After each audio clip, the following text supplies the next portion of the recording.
ఓటంటే తెల్ల కాగితం కాదురా, ఓటంటే కంప్యూటర్ బటను కాదురా.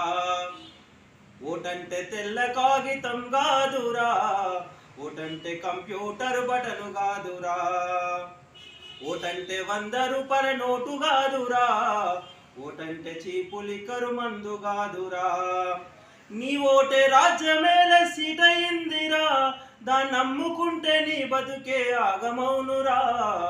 ఓటంటే తెల్ల కాగితం కాదురా, ఓటంటే కంప్యూటర్ బటను కాదురా.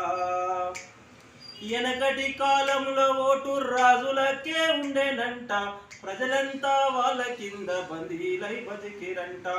ఆ చీకటి యుగములోనే అంబేద్కర్ పుట్టెనంట, ఆకలి అవమానాలను అధిగమించి నిలిచెనంట.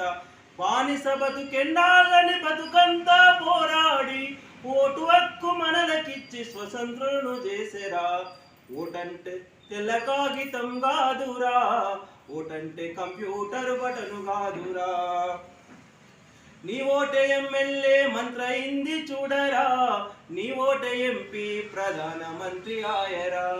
నీ ఓటే చట్టాలు శాసనాలు చేసరా, నీ ఓటే భారత ప్రభుత్వాన్ని నడపరా. గుడిసెలున్న పేద తల్లి ఓటు ఒకటరా, బంగాల్లో రాని ఓటుకు తేడా లేదురా. ఓటంటే తెల్ల కాగితం కాదురా, ఓటంటే కంప్యూటర్ బటను కాదురా.